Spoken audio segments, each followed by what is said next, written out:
Buenas tardes, les habla Alfredo León. Primero invitar a todos ustedes a esta y darles esta bienvenida a esta reunión.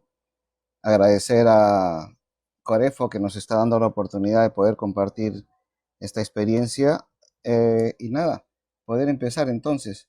Nuevamente a Corefo y a todos ustedes, muchas gracias por este momento de compartir un poco mi experiencia personal, profesional y de conocimientos académicos con referencia a la gestión y administración, tanto también sobre el aspecto financiero de instituciones educativas de básica regular.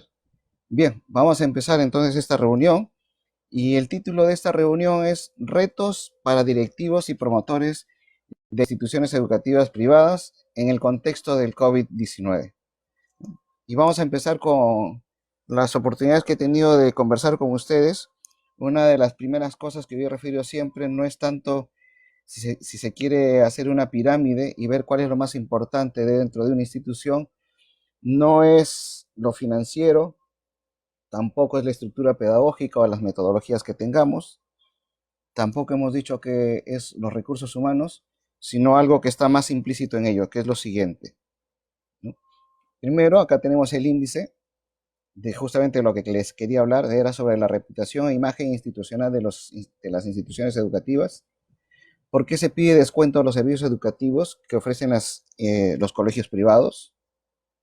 Luego tengo las instituciones educativas y los nuevos retos de emergencia sanitaria, la institución educativa y el contexto social y familiar, la enseñanza a distancia, pedagogía, ¿no?, la educación a distancia y el área legal.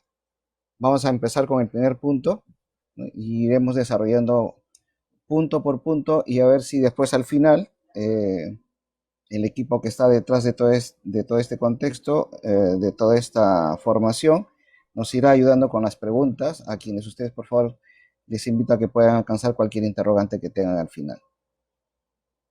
A ver, entonces empezamos. Reputación y oferta de los servicios.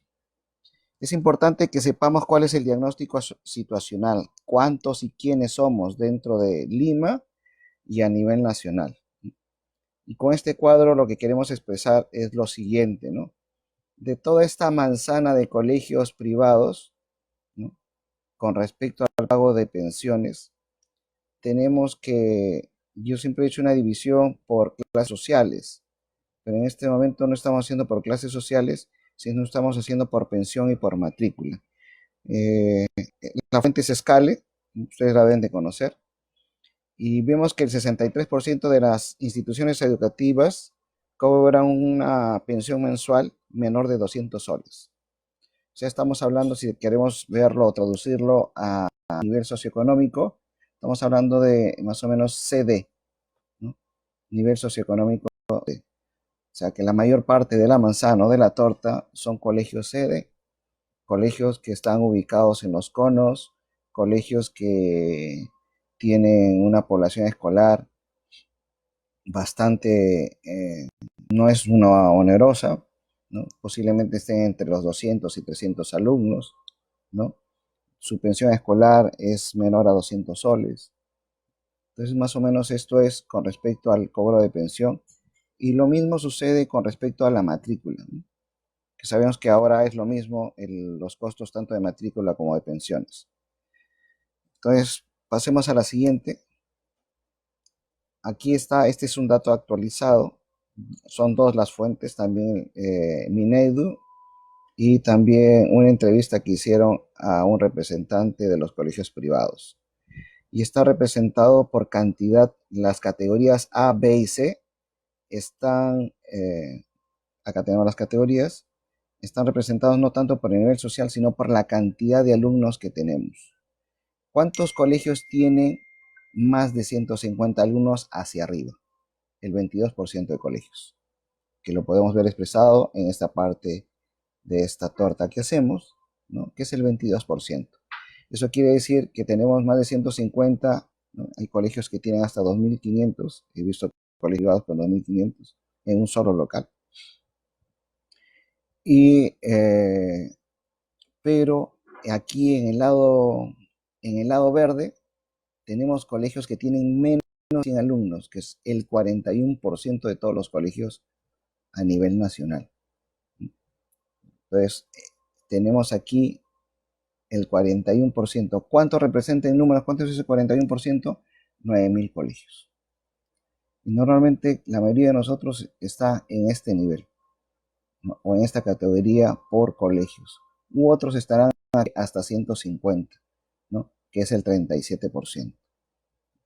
Entonces, con esto es importante que nos situemos primero con respecto a la cantidad de alumnos, con respecto a la población escolar, cuántos alumnos tenemos y en qué categoría estamos y cuántos son los colegios que están en esta situación. Es muy posible, reitero, que estemos en nivel B o C, tal vez algunos también habrá en el A, más de 150 alumnos, pero esto es más o menos la realidad que tenemos a nivel nacional. Y a nivel metropolitano es más todavía. No es el 41% que expresamos en este lado de aquí, está llegando más o menos a 68% a nivel de Lima metropolitana. Vamos a la siguiente para que podamos ver otros aspectos, ¿no? Bien, este tema que tenemos ahora, yo le llamo un desastre natural sanitario. No ha sido un terremoto, no ha sido la corriente del Niño o ningún otro desastre natural el que ha toda esta situación. Ha sido tal vez un enemigo invisible. ¿No? Digo enemigo invisible a nuestros ojos porque posiblemente uno de los grandes problemas de la posmodernidad es el siguiente, que nos hemos vuelto una generación muy visual. Es decir, si yo no veo algo, no le doy mucha credibilidad. Ustedes verán, y creo que ponía una vez un ejemplo, la obra de León Tolstoy es una obra de más de 1500 páginas, casi parece una guía telefónica, y tengo dos opciones para conocer el contenido de esta rica obra literaria, ¿no? Esta obra de la guerra y la paz de León Tolstoy, yo puedo, o la puedo leer, o la puedo, o la puedo ver por televisión, porque es una película de esta obra literaria. Estoy seguro que muchos apostarían más por ver la película que por leer. Siempre uno de los sentidos más cómodos del ser humano es la visión. Siempre uno de los sentidos más soberbios del ser humano es ver. El sentido más sencillo y humilde es el escuchar. Y cuando yo leo, tengo que escucharme a mí mismo lo que estoy leyendo.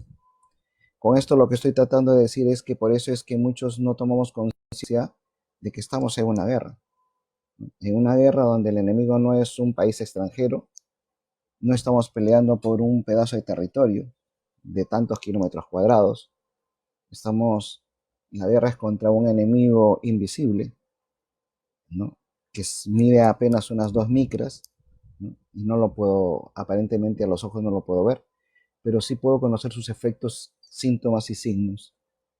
Y eso hace que en cierta manera muchas veces, y hablo concretamente de los padres de familia del colegio, no tomemos conciencia de esta situación y tengamos muchos argumentos para pedirle a los colegios muchas cosas, ¿no? Por ejemplo, aquí les pongo, ¿no? Digo, a los bancos no se les pide descuentos en las tarjetas de crédito o en las deudas que yo tengo porque compré un carro o porque compré un departamento o porque hice una inversión determinada, ¿no? Al banco yo no le digo, oye, de los 10.000 soles que me prestaste tienes que hacerme un descuento y solamente te voy a pagar 8.000. O a las empresas de servicio público, luz, agua, teléfono, lo único que están haciendo es postergarte el pago o prorratear el pago en otros meses, pero jamás te van a descontar el tema de la deuda. Entonces, ¿por qué a los colegios privados sí? Y si ustedes hacen un análisis de todos los proveedores, como una empresa, como ustedes también en sus colegios, tienen una serie de proveedores. Las familias, que son instituciones domésticas, también tienen proveedores, ¿no? Los alimentos, que es el tendedero de la esquina, la bodega de la esquina, ¿no? El médico, ¿no? Ya sea por salud o por el CIS o una clínica privada. Pero con ninguno de ellos desarrolla algo que sí desarrolla con los colegios. Con los colegios, los padres de familia desarrollan una capacidad empática. Y cuando me refiero a capacidad empática es que hay relación amical. Pero algunos me podrán decir, sí, pues pero hay más padres de familia que son bastante aversivos. También es una relación afectiva, porque la relación afectiva es empática o todo lo contrario. O sea, como a veces vulgarmente decimos, no, te odio o te quiero. Entonces, si te odio o te quiero, o sea, de por medio hay un sentimiento. Y ese sentimiento que se desarrolla es porque hay un trato un familiar, ¿no?, frecuente. Y eso hace que eh, muchas veces los padres de familia se tomen muchas atribuciones y a veces muchos atrevimientos, ¿no? O a veces muchas delicadezas también, ¿no? Pero no solamente eso, sino que lo que sucede también con los padres de familia es que este proveedor que es colegio privado, donde están mis hijos 10, 11 años, también se desarrolla lo que decía hace un rato, una cercanía afectiva. Y no solamente me presta servicios académicos, sino me presta servicios de formación humana. Porque en un momento dado, a veces los problemas colaterales que son producto de la relación matrimonial se proyectan en los hijos y a veces uno tiene que hablar con el tutor y decirle, mira, es que estamos pasando con mi esposa o con tal situación y eso hace que mi hijo tenga o no tenga esto, se distraiga o esté muy, muy beligerante. Entonces, siempre se proyecta y eso hace que en cierta manera muchos padres se tomen estas atribuciones. Más adelante hago una explicación de qué es lo que hay que hacer. O sea, esto no es una desventaja, todo lo contrario, es una gran ventaja y ahora la veremos por qué. ¿Seguimos? Yo creo que hay dos acontecimientos muy importantes que nos pueden ayudar a nosotros a poder manejar esta situación. Entiendo que muchos de ustedes, muchos están sumamente preocupados porque tal vez no se han ido contando gota a gota el problema, y me refiero al Ejecutivo, ¿no? El Ejecutivo nos ha ido contando gota a gota el problema y no podíamos ver, ¿no?, la meta de todo de esta situación que estamos pasando con respecto a esta pandemia. Y no creo que sea por malicia de parte del gobierno, sino porque ellos mismos también están en una situación de incertidumbre, porque no saben cuándo termina y cómo termina. Entonces, eso ha hecho que las normas que vayan sacando sean por 15 días, por 30 días, porque están mesurando también las cosas. Y eso también a nosotros como ciudadanos de a pie, como directores, como promotores, también nos genera incertidumbre porque también tenemos detrás de nosotros la exigencia de nuestros recursos humanos, que son los profesores, de nuestros proveedores y de nuestros grandes clientes, que son los padres de familia. Y a veces uno no tiene respuestas apropiadas para esta situación. Entonces, lo que estoy tratando de decir con estos antecedentes es que frente a nuevos tiempos hay nuevos retos también, ¿no? Tiempos de crisis son tiempos de oportunidades. Y lo podemos ver en lo siguiente. Si ustedes han tenido oportunidad de ver incidentes o recoger qué ha sucedido en las Segundas Guerras Mundiales, ¿no?, o en el Perú cuando había la época del terrorismo, no se cortaron los servicios básicos de educación. Narro lo que pasó en el Reino Unido o Inglaterra, ¿no?, cuando el ejército nazi, perdón, la aviación nazi comienza a bombardear día tras día a Londres. Hoy día se bombardeaba un colegio y ya no había clases. Y entonces se suspendían las clases y buscaban dónde se podía enseñar. Era en la casa de algún profesor, era en la iglesia tal. Y comenzaban y venía otro bombardeo dentro de unos días y otra vez se suspendían las clases. En ningún año académico durante la Segunda Guerra Mundial se dijo, este año quedan suspendidas las clases.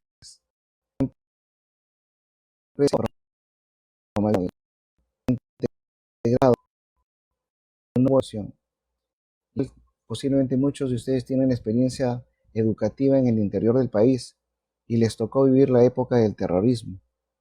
Jamás tampoco se interrumpió, se acortó o se suspendieron las clases y se dijo, en este colegio todos repiten el año porque no ha habido clases, solamente hubo clases un mes, a pesar de que el profesor se demoraba 3 días en llegar. De toda la semana que enseñaba, de los 5 días, llegaba el día lunes en la noche, martes, dictaba clases martes, miércoles, jueves, y el jueves estaba retirando, pero eso impidió de que se suspendieran, ¿no? En ninguno de estos lugares se suspendieron las clases, ¿no? Por eso mencionaba y refería que los retos y la motivación, ¿no?, tendrían que tener las mismas dimensiones que los problemas. Y tal vez más, ¿no? Tal vez más. Ahora, mm, ya no escucho en nuestro lenguaje común y corriente una palabra antigua que se llama actitud ascética, que ahora se ha traducido en resiliencia. Tal vez es una de las cosas que nosotros tenemos que ir rescatando, ¿no? Tener esa actitud ascética, tener esa actitud no estoica, ascética, estoica, sino ascética promocional, ¿no? Esa actitud de resiliencia que me permita a mí, frente a este problema, qué es lo que puedo hacer. Y yo los animo a todos y a cada uno de ustedes, porque muchos han venido porque están posiblemente, ¿no?, sentados en una piedra picuda y diciendo: ahora, ¿qué hago? ¿No? ¿Cómo manejo esta situación? Porque no me alcanza el dinero, porque no me alcanza pagar a los profesores, ¿no?, porque los padres me están pidiendo más rebajas, porque no tengo una plataforma, porque no tengo la estructura, la logística, ¿no? No tengo la estructura física para dar las clases a distancia. Entonces, nos surgen una serie de preguntas, pero la serie de preguntas y de cuestionamientos también generan respuestas concretas para poder seguir adelante. Creo que estamos en esta época, ¿no? En la época en generar preguntas y cuestionamientos, pero al mismo tiempo generarnos respuestas concretas a cada uno de estos retos que nos dan. Bien, pasemos a la siguiente.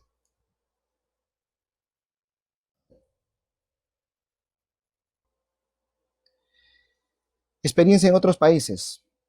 Si bien es cierto, Italia es otra realidad, Europa es otra realidad en el sentido de que, a ver, les narro una experiencia. Tú vas a un supermercado o vas a cualquier sitio público y en la entrada tú encuentras una caja con paraguas, lo utilizas y al otro día lo traes y lo dejas ahí. Digo esto porque hago esta premisa, porque en Italia, este es el diario El Tiempo de Italia, las clases empiezan en septiembre. Entonces han tenido septiembre, octubre, noviembre, diciembre, enero, febrero, 6 meses. Solamente se dictaron, de los 10 meses, se dictó un poco más de la mitad. Entonces lo que ha hecho la ministra de Educación, que es la señora Luciana Asolina, lo que ha hecho es suspender las clases. Pero no solamente suspender las clases. De hecho, vamos a suspender las clases, vamos a promover a los alumnos al siguiente año y los alumnos siguen estudiando a distancia. No es que suspendemos las clases y ya se acabó todo. Digo que es otra realidad porque, y ponía el ejemplo o la alegoría de los paraguas, porque allá no existe el criollismo. Entonces si ya me aprobaron, ¿ya para qué voy a estudiar? No. Hay la convicción de que tengo que hacer las cosas bien y terminar el año escolar, y los chicos siguen estudiando, al margen del tema formal y legal de la promoción al siguiente grado. Entonces, eh, ellos han visto el título de esta noticia que está acá en italiano, es: las escuelas no volverán a abrir en mayo. Ministra Solina dice: y no todos serán promovidos, ¿no? Pero al final ha promovido a todos los alumnos los ha promovido al siguiente, porque no hay manera de poder trabajar, y lo veremos en la normativa más adelante en el aspecto legal, veremos este tema. Entonces, lo que estoy tratando de decir con esta noticia y con otra experiencia de otros países en Europa es que han tenido que salir adelante con este tema, ¿no? Promover a los alumnos, en medio de todo esto, darles lo mejor que se pueda dar. Y digo esto porque este es un tema que tenemos que conversar con los padres de familia. Los padres de familia en este momento, perdón, los padres de familia en este momento lo que están haciendo es exigir que las clases virtuales o a distancia, voy a emplear el término a distancia para luego explicar por qué, que las clases a distancia sean tan igual o mejor que las presenciales. Y eso no se ajusta a la realidad. Entonces es necesario que también podamos hacer entender en este contexto a los padres de familia que la situación no es de las mejores. Eh, Compartir experiencia con colegios de todos los niveles y con directivos de colegios de todos los niveles. Y todos tienen un común divisor. ¿Cuál es? Que las competencias, las capacidades y los que surjan de ellas no van a llegar de la misma manera como si fuese una clase presencial. Estoy hablando con respecto al tema académico, pero también voy a hablar del tema de los recursos humanos, es decir, los profesores todavía, no todos, por no decir la mayoría, estaban en la capacidad de poder dar una clase virtual. Es una nueva experiencia. Y este no es un tema del colegio A que está en tal lugar, es una realidad general. Y cuando digo general no me refiero a Lima Metropolitana, tampoco me refiero a nuestro país. Es una realidad de todos los países que están experimentando esta situación de tener la educación a distancia. Entonces, una percepción que se la tenemos que hacer alcanzar al padre de familia. El padre de familia, como decía hace un rato, a veces la vista es el más soberbio de los sentidos y hace que no nos demos cuenta que estamos en una realidad diferente y que quiere exigir que todo sea igual como las clases presenciales. Y va a pasar por lo menos unas 3 semanas más para que posiblemente haya un poco de sensibilidad con este tema. ¿Por qué? Porque dentro de 3 semanas más ya muchas familias y muchas personas van a decir, y ahora todavía no porque es un tema impersonal, van a decir mi tío, mi primo, mi hermano, mi vecino, mi cuñado, está con este virus. Y cuando sientan que él ya está con el virus, esperemos que no sea así, recién van a tener sensibilidad sobre el tema. Y recién van a poder comprender el sufrimiento que están experimentando no todas las personas, no necesariamente porque hemos contraído la enfermedad, sino porque estamos atravesando una situación difícil en todos sentidos, psicológica, financiera, económica, social, familiar, afectiva. Y cuando no hay conciencia de eso, nos ponemos muy exigentes, ¿no? En pedir cosas que a veces no se ajustan a los contextos y a la realidad local, institucional. Entonces, aquí hay una cosa muy importante también. Muchas familias van a venir con muchas frustraciones porque uno de los grandes problemas, y eso va a depender mucho de la estructura y el perfil psicológico de cada familia, a venir a expresar con mucha mesura y con mucha sobriedad algunas familias, pero otras no, a reclamar y a exigir cosas al colegio. Y otras van a estar muy confundidas y se van a dirigir hacia nosotros, no de la mejor manera.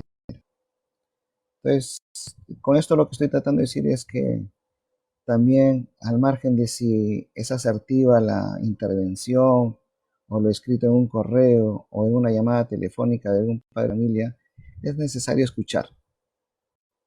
Es necesario escuchar para que ellos puedan, en cierta manera, verbalizar esos sentimientos y frustraciones que experimentan y esa confusión, porque eso también es un punto a favor para la institución. Si bien es cierto, no, a veces no han sido los mejores comentarios, pero es necesario. Comparto una experiencia, ¿no? Me llama una madre de familia mortificadísima, que cómo era posible de que se cobrara tan igual. Estoy hablando de cuando recién empezamos todo esto, y más o menos nosotros el día, esto fue el día 6, el día 12 ya estábamos con las clases virtuales, ya teníamos toda la capacidad logística para llevar las actividades. y una madre de familia vino con mucha, como por tele, me escribió primero un correo y lo primero que hemos hecho es contestar los correos. Inmediatamente contestar los correos de manera verbal, si es posible, porque a veces el papel no transmite de la misma forma lo que uno quiere expresar. La llamé y comenzó a expresarme su mortificación. La escuché creo que cerca de 8 minutos y luego de ello comenzó a darle absolución a cada cosa, a cada cosa. Si bien es cierto, ustedes han tenido la experiencia de que pusieron una sala de cómputo, hicieron la ampliación de un aula, o vieron, o sea, los padres vieron alguna obra efectiva dentro del colegio y al siguiente año ustedes subieron la pensión cierta cantidad. Los padres lo recibieron de la mejor manera. ¿Por qué? Porque ven los progresos y avances del colegio. Pero hay cosas que no se ven. Y una de las cosas que no se ven justamente son el hecho de que, a ver, generaste una plataforma, y pongo un ejemplo concreto, un profesor me decía, señor León, en mi casa somos 4 personas, ¿no? Tengo 2 hijos, uno en el colegio, otro en la universidad, y quien me habla. Y en mi casa solamente tengo 2 computadoras. Entonces, una es para mi hijo que está recibiendo la clase, otra es para mi hijo que está en la universidad y yo no tengo. Voy a tener que sacrificar a alguien de ellos para yo dictar las clases de mis hijos. Hemos tenido que nosotros proporcionarle una computadora, ¿no? Había otros casos en que un profesor me decía, no tengo internet. Yo en casa no tengo internet. Las pocas veces que yo necesito el internet he utilizado mi teléfono como modem y de ahí me voy transmitiendo. Pero ya la cantidad que tenía en mi teléfono ya se acabó. Igual hemos tenido que con chips de memoria para que cada profesor tenga lo necesario. Hemos tenido que buscar una plataforma, hemos tenido que ensanchar la banda de la memoria, de la nube también. Hemos tenido que eh, generar todo un soporte de asesoramiento para los profesores, para que en una semana ellos puedan, y menos de una semana, puedan realizar el ejercicio docente. Entonces esas cosas no se ven, pero esas cosas es necesario comentárselas a los padres.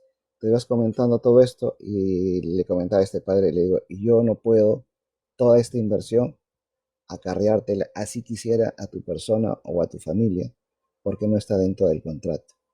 Tampoco estaba dentro del contrato el tema de que yo, como institución, te haga un descuento. Yo siempre pongo el ejemplo, imagínense que ustedes alquilan una casa por 100 soles mensuales y tienen al frente un parque muy bonito, pero mañana ya no hay un parque, sino que han puesto un supermercado, un centro comercial, y ha alquilado la casa por 12 meses a 100 soles mensuales, y en el mes 12 el dueño te viene y te busca, te dice, oye, te voy a subir la mensualidad, y yo le pregunto, ¿por qué? Pues porque mira todas las bondades que tienes, y yo lo único que puedo decir es, mira, ¿sabes? No podemos hacer eso porque yo tengo un contrato contigo por 12 meses. Terminados los 12 meses, si tú me quieres poner nuevas condiciones, bienvenidas, pero ahora tenemos un contrato privado que tanto mi persona como tu persona tendrán que respetar.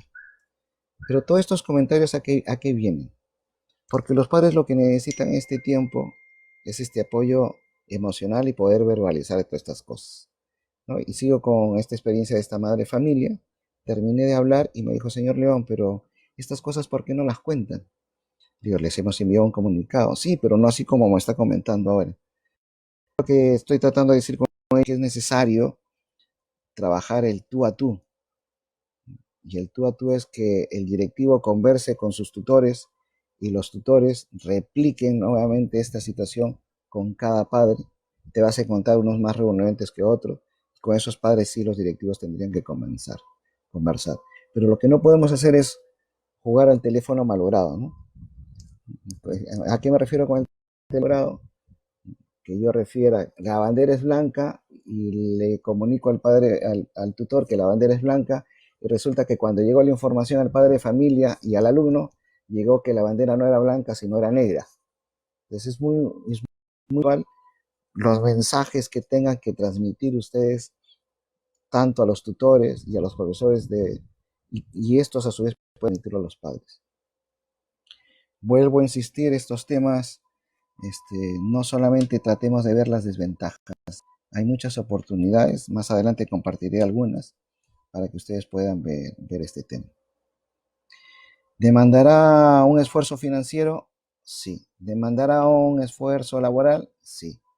¿Demandará una inversión de horas hombre? Bastantes. Pero sobre todo, más que inversión financiera, es una inversión de sensibilidad y de horas hombres en estos temas, ¿no? Y este año, y eso lo tenemos que tener claro, utilidades o remanentes de acuerdo al contexto de cada institución educativa, no va a haber, no va a haber. Y eso sí lo tenemos que tener claro. O sea, lo que se trata este año no es de vivir con una utilidad, sino de sobrevivir con lo que hay y con lo que nos va a quedar después de los cobros. Este es un tema que luego lo trataré en la área contable y financiera. Hemos preparado una plantilla y en esa plantilla está cómo hago los flujos de caja. ¿Qué pasa si yo rebajo la pensión 10%? Y solamente como ver ese número se mueven todos los números abajo de las pensiones de inicial, primaria, de secundaria. Si alguien tiene descuento también se me va a mover los números y al final voy a tener cuánto voy a recibir. ¿Qué pasa si estoy alejándome del tema, pero es necesario que lo tengan en cuenta? ¿Qué pasa en la misma plantilla si yo tengo 20 profesores, si yo les descuento el 10%? Y aquí hago un acápite, ¿no? Mucha gente debe tener, posiblemente no todos estén en planilla, o simplemente recibo por honorarios o en cualquier otro régimen, pero igual se va poniendo todo en la plantilla te arroja, ¿qué pasa si yo descuento 10%? U otro importe que es necesario, y ustedes lo saben también, que los acuerdos o los tratos los tratos se respetan, pero en este contexto no solamente hay que apelar a lo legal, sino también al tema social y al tema moral, ¿no? Y es necesario sentarse y decir, bueno, yo, directivo, me tengo que rebajar tanto el sueldo frente a este tema, porque lo que no queremos es nosotros perder alumnos y vamos a tener que necesariamente, la ley no nos obliga, la ley no los obliga, lo voy a decir más adelante, pero ya lo estoy comentando. En los contratos privados, me refiero donde un padre de familia con, con la institución educativa, en los contratos privados, el Estado no tiene injerencia. Ayer el presidente habló, o anteayer creo, y decía, los colegios privados deben hacer un descuento. Son palabras muy populistas. Digo que son muy populistas porque legalmente, pueden insistir, el Estado no tiene injerencia de, de comprometer alguna norma legal para decir que se tiene que rebajar 10, 15 o 20%. No la tiene. Lo que sí tiene es capacidad para mesurar los temas de calidad educativa, que lo hace a través de la UGEL o a través de Indecopy. O sea, son cosas muy diferentes el tema legal y económico y por otro lado el tema de gestión de la calidad de la educación. Son cosas muy diferentes y por tanto no tendrían injerencia. Entonces, pero volvemos a este tema y decíamos que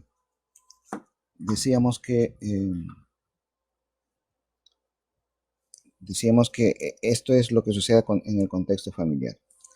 Ahora, esto tiene ventajas y desventajas, el tema de trabajar a nivel de enseñanza a distancia. Ya aquí expreso algunas cosas. Primero, lo que decía hace un rato, ¿no? La enseñanza a distancia. La última resolución viceministerial, la 090, expresaba y utilizaba el término educación a distancia. ¿Por qué? Porque no solamente puedes utilizar internet, puedes utilizar varios medios. Puedes utilizar el teléfono, puedes utilizar la radio, puedes utilizar, y no solamente estoy hablando de las radios emisoras, sino de los radiotransmisores. Eh, no solamente se refiere a Internet, se refiere a cualquier medio, por eso esta resolución habla de educación a distancia. Y lo que decía hace un rato, ningún docente estaba preparado para brindar clases de educación básica regular a distancia. Ustedes mejor que yo saben que el colegio en básica regular, su fin último no es brindar enseñanza académica, o lo traduzco de otra manera, su fin último en la educación básica regular no es enseñar a sumar y a restar y a leer y escribir al niño. No, ese no es el fin último, ese es el medio, porque el fin último es brindar formación humana, el fin último es sostener la formación axiológica de los niños y adolescentes. Y para eso utilizo toda esta serie de aprendizajes. Entonces eso es importante tenerlo en cuenta, ¿no? Por eso es que ahora se hace difícil el tema de educación a distancia. Se hace un poco difícil. Y es necesario que también entendamos, tanto profesores, directivos como padres de familia, que en estos primeros meses todos vamos a ir aprendiendo por ensayo y error. Nadie ha podido decir, yo sí estoy preparado para este reto. Nadie ha podido jactarse de esa manera. Por eso es importante que nosotros podamos tener en cuenta esta situación, tener en cuenta este contexto, tener en cuenta esta realidad nacional. Bien, entonces estábamos en el punto 5, enseñanza a distancia, y refería que para ello no era necesario tener necesariamente el tema de una plataforma online, cuando esta resolución a la que hacíamos referencia, la 090, habla de educación a distancia, lo cual implica varias modalidades, no solamente la virtual, sino, decíamos también, teléfonos, computadoras, radioemisoras y radiotransmisores. Me estoy refiriendo a la línea HF, VHF, UHF, que se pueden utilizar para poder realizar las clases respectivas. Decíamos también que este medio rompe fronteras porque ya no es necesario tener un local o una estructura física adecuada, ¿no? Donde yo puedo decir tengo un aforo para 100 o 150 o 200 alumnos.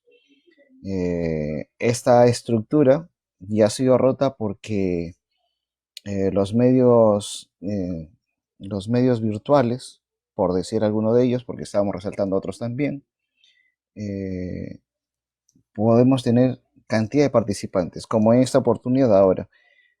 Sé que ahora tenemos centenares de participantes en esta actividad y no necesariamente tenemos un local, estamos utilizando este medio virtual.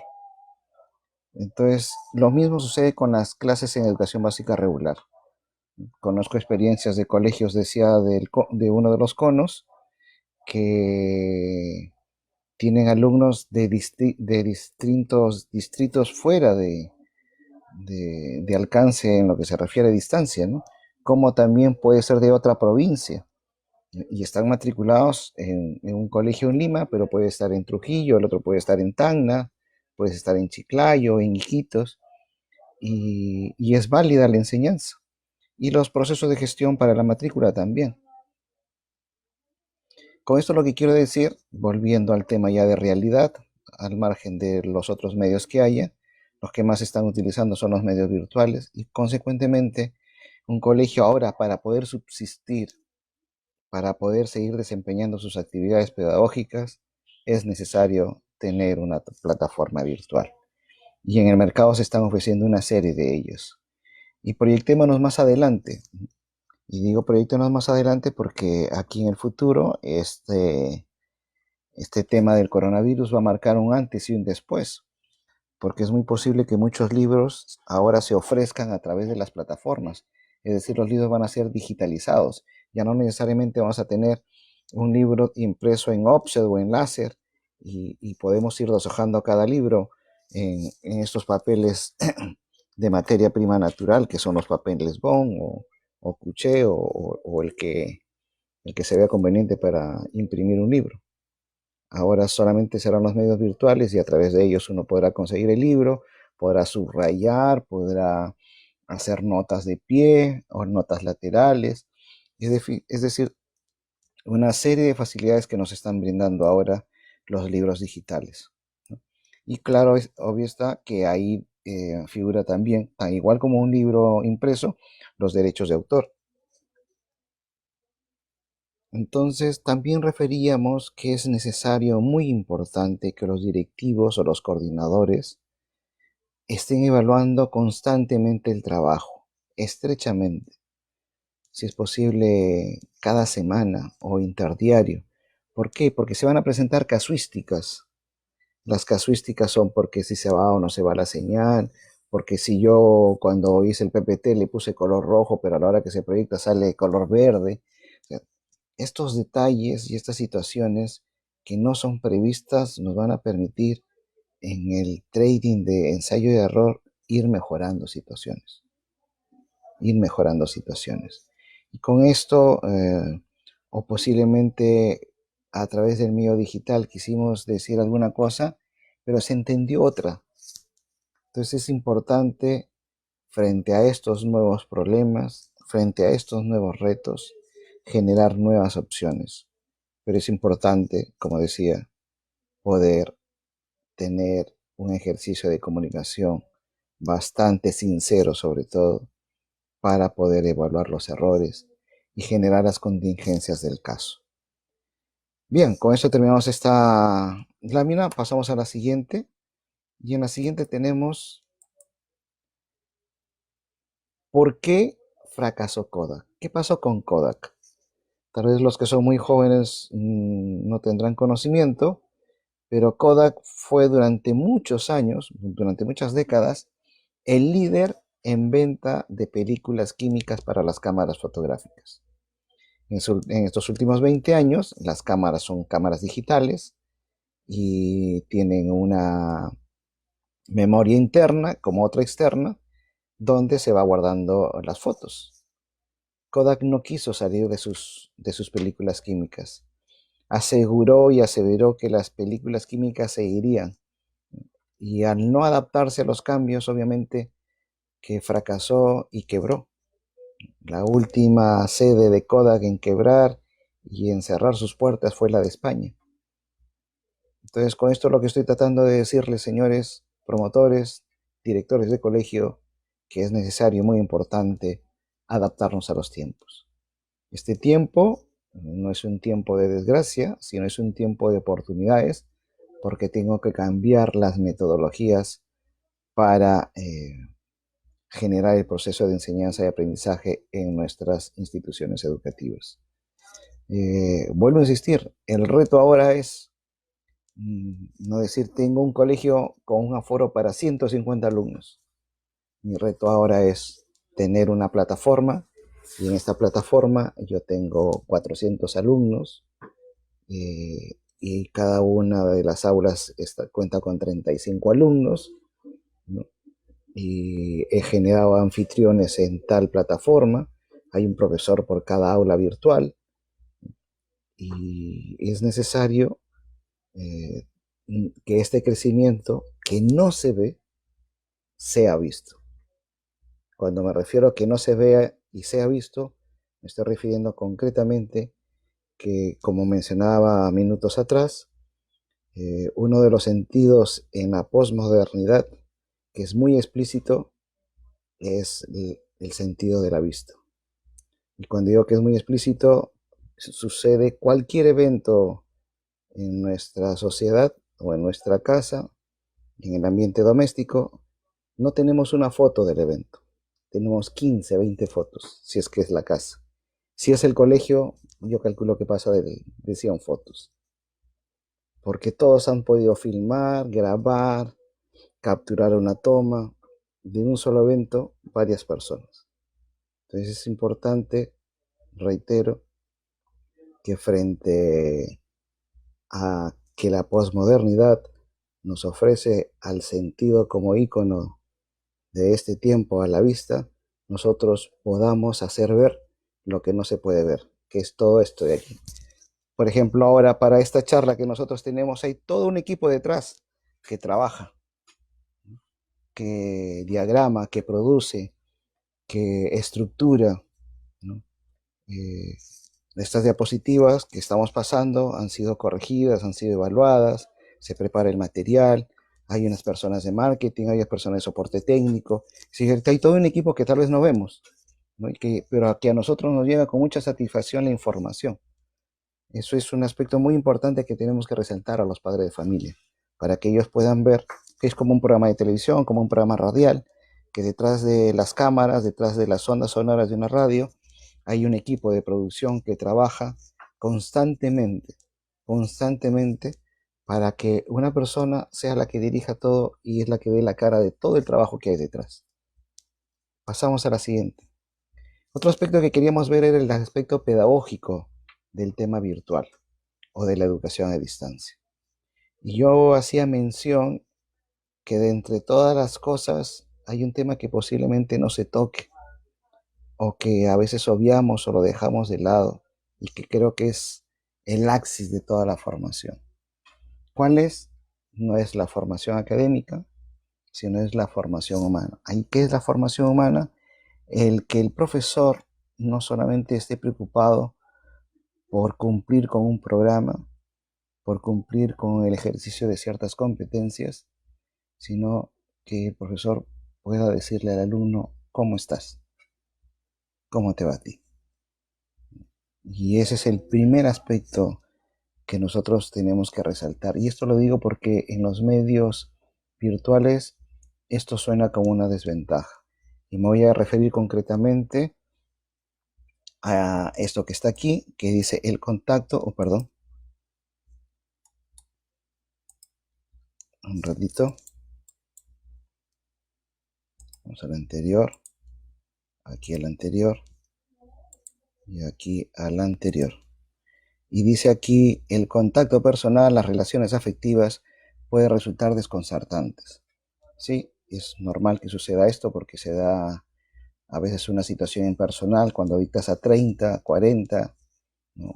A un número más o un número menos, porque las relaciones se hacen impersonales, porque no hay un correlato afectivo. En este momento ustedes ven una pantalla, lo mismo puede pasar con los alumnos, no pueden ver mi gesticulación física, mi kinestesia.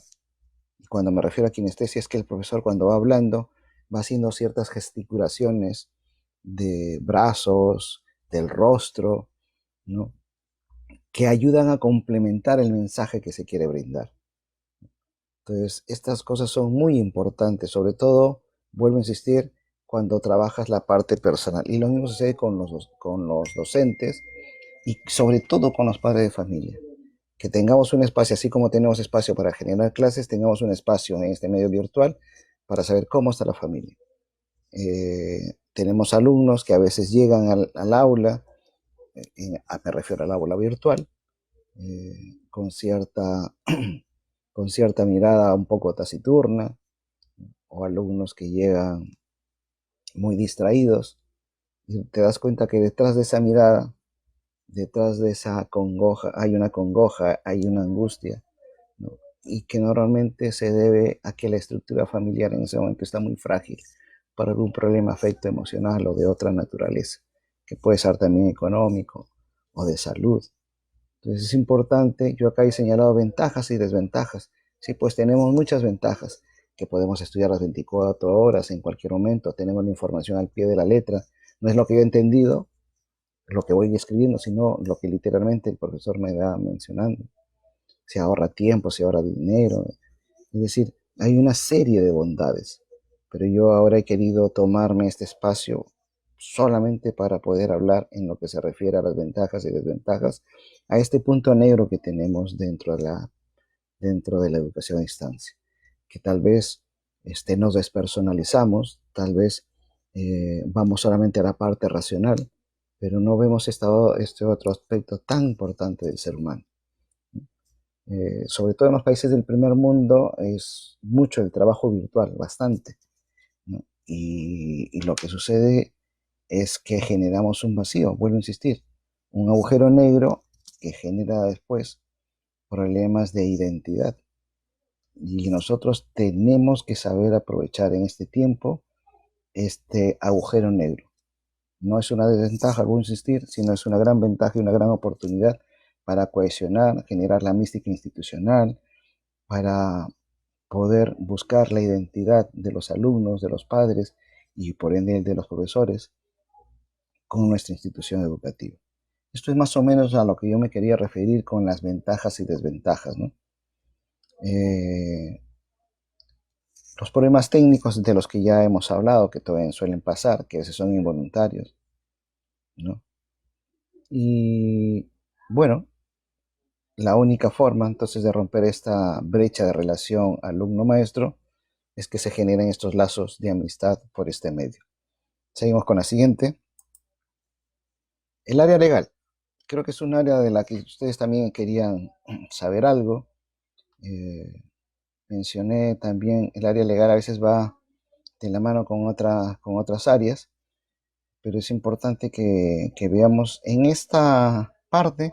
Hemos tratado de resumir la resolución 079, la resolución viceministerial, ¿no? La resolución 090, que es la que vamos a exponer, y la ministerial 160, que son las últimas que tienen injerencia con el tema del coronavirus y con las nuevas formas de enseñanza.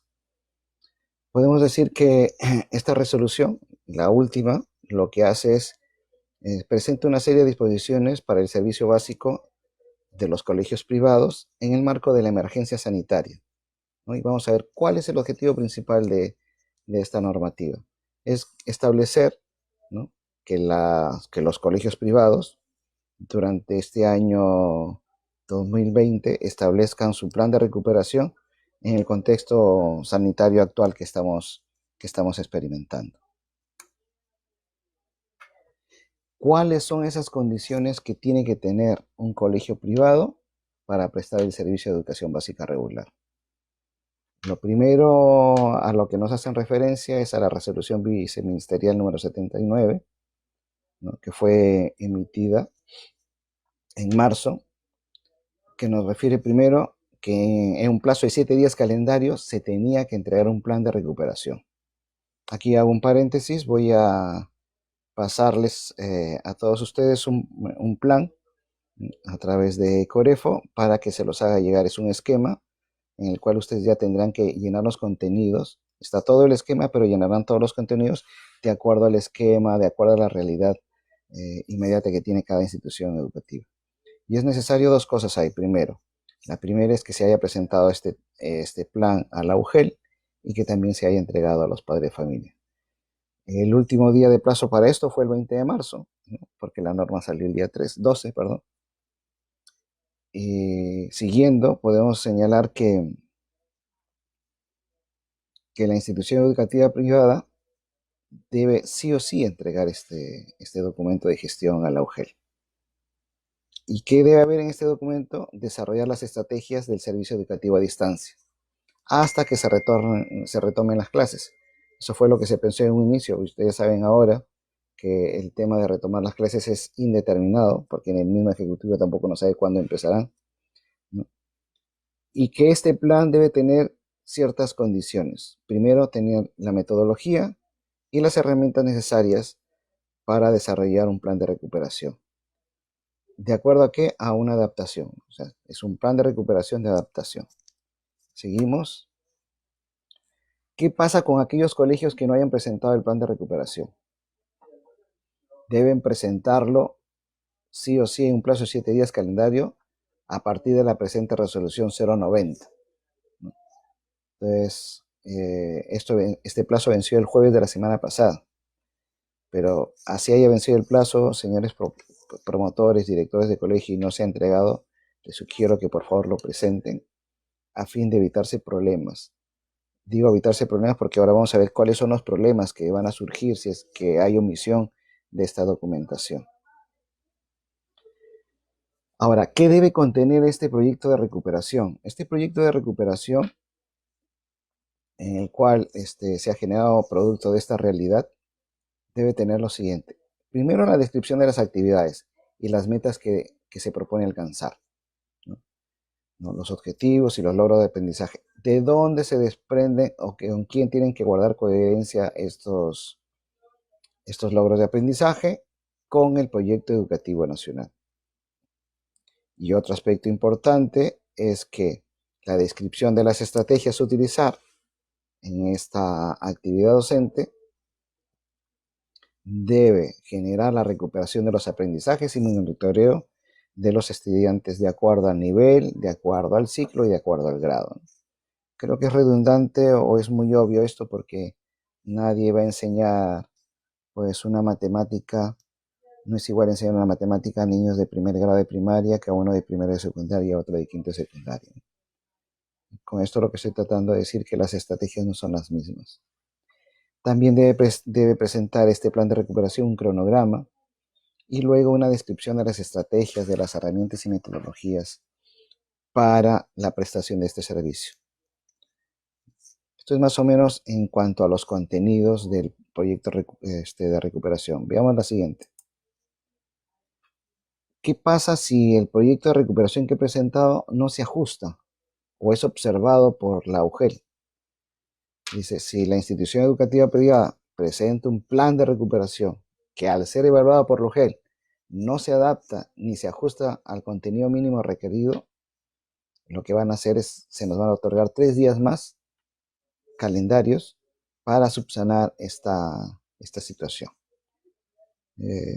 Con esto lo que quiero decir que es muy importante, vuelvo a insistir, que se presente que este plan de recuperación, que si está observado se vuelva a presentar, porque más adelante vamos a ver qué es lo que sucede. Consideraciones para la elaboración del plan. Las consideraciones que debo de tener son los siguientes. Este plan no debe abarcar más de las horas debidas y adecuadas. No es igual dictar una clase presencial, donde empezamos a las 8 de la mañana y estamos terminando cerca de las 2, unos posiblemente la 1, otros a las 3, quinto de secundaria en algunos colegios termina a 4, 4 y media. Y digo que no es igual porque estar sentado frente a una pantalla durante muchas horas agota la salud mental. Lo mismo no sucede con el presencial. En el presencial tienes break y si no hay un break simplemente volteas y conversas o haces una pequeña tertulia con uno de tus compañeros que te invita a distensarte y a retomar nuevamente la clase. En este caso no es igual tener una clase presencial a una virtual y los padres de familia dicen, no, pero yo quiero que le enseñe más horas. Hay que tener en cuenta también esto. No es lo mismo, ¿no? El agotamiento es mucho mayor cuando uno está frente a una pantalla. Es mucho mayor. Vuelvo a insistir, sentado sin tener un público a mi alrededor, ¿no? Sin tener la interacción de otros, agota más porque estamos solos en la actividad propia de estudiar. Otro aspecto importante que tenemos que tener en cuenta es que debemos incentivar, dando horas adecuadas, incentivar a que los padres participen de esta actividad, sobre todo en primaria y en los primeros grados concretamente.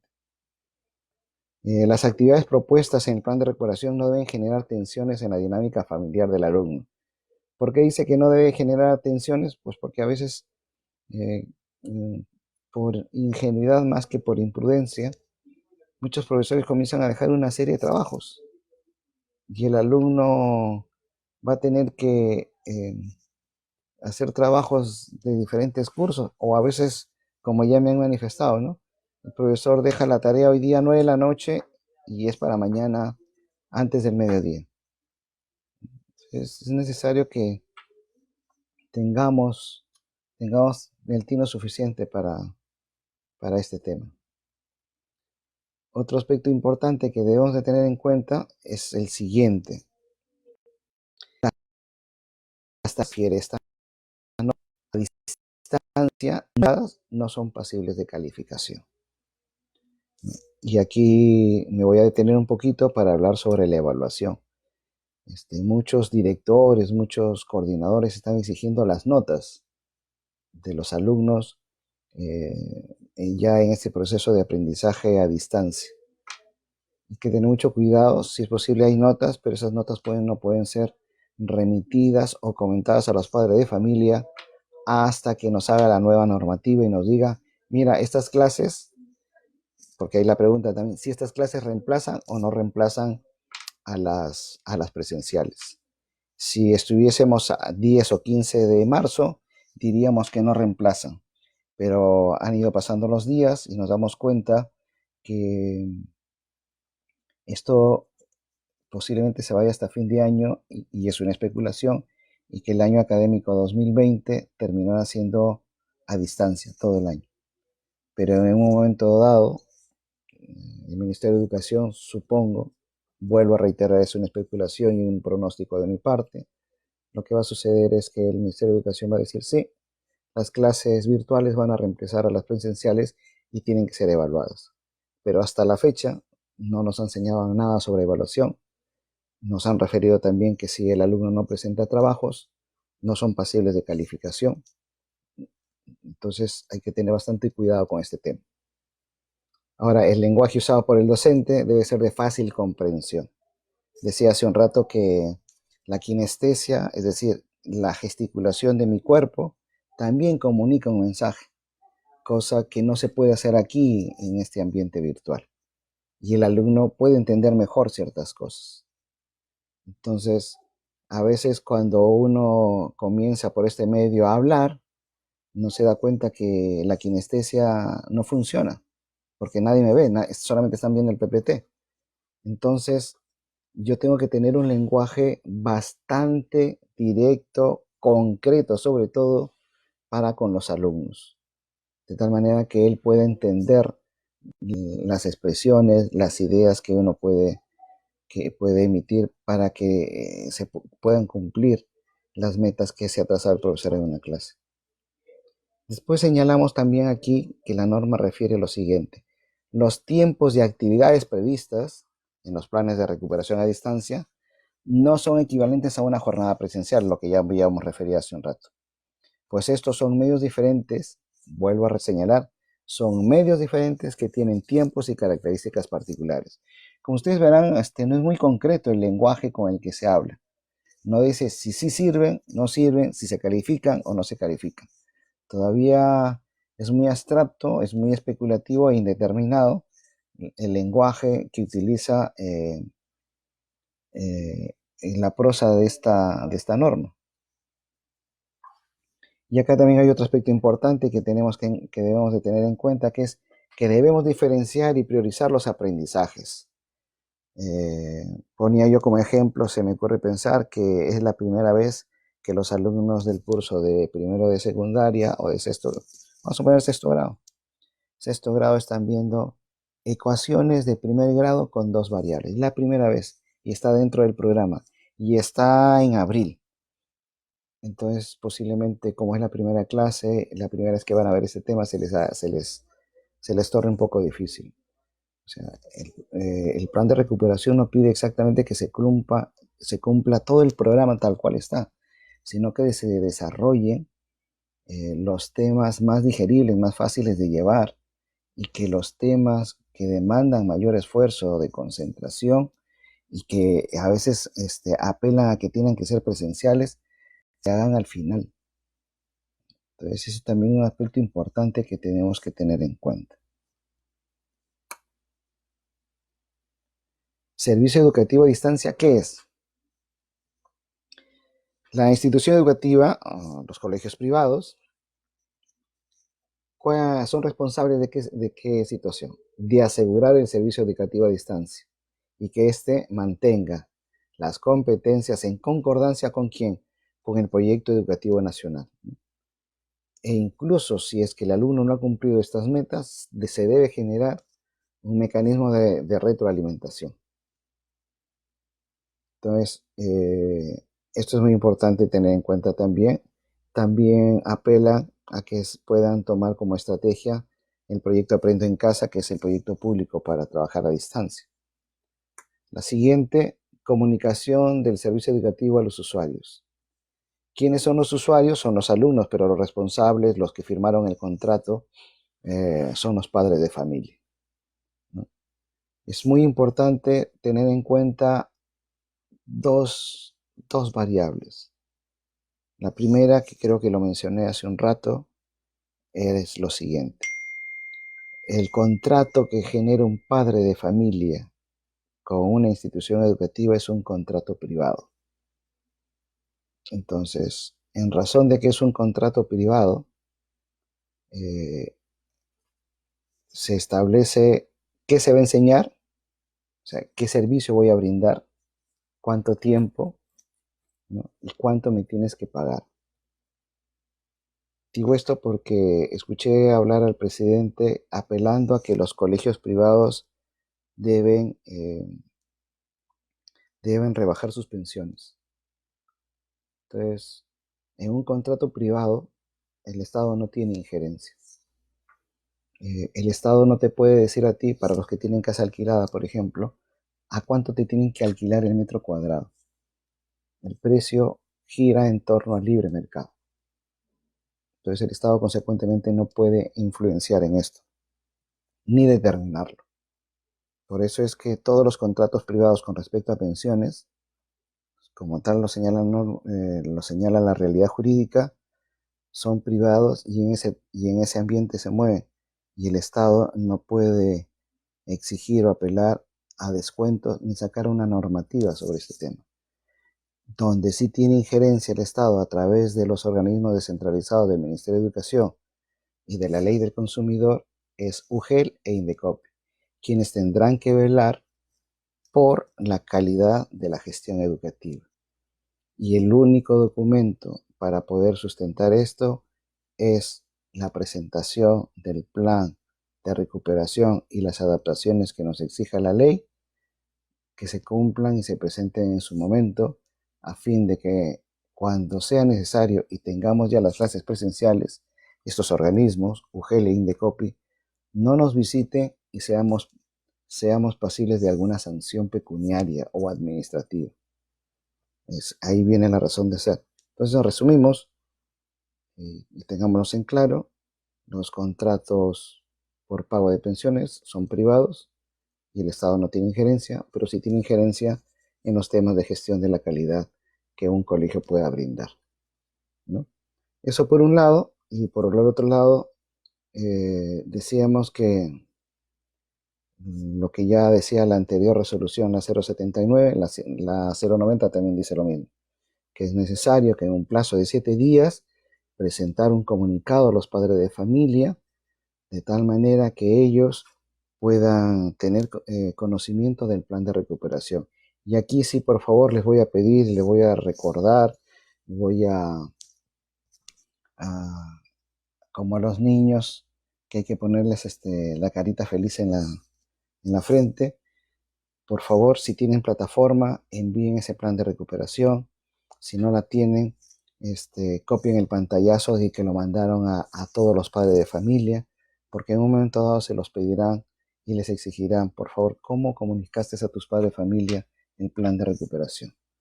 O sea, tenemos a dos instituciones a las que tenemos que presentar el plan de recuperación. Una es la UGEL y la otra es los padres de familia.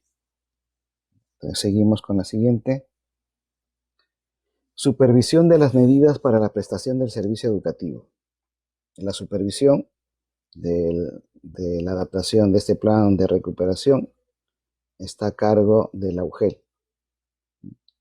Ellos son los que van a evaluar y si hay que adaptarlo, nos darán 3 días más para hacer los cambios respectivos.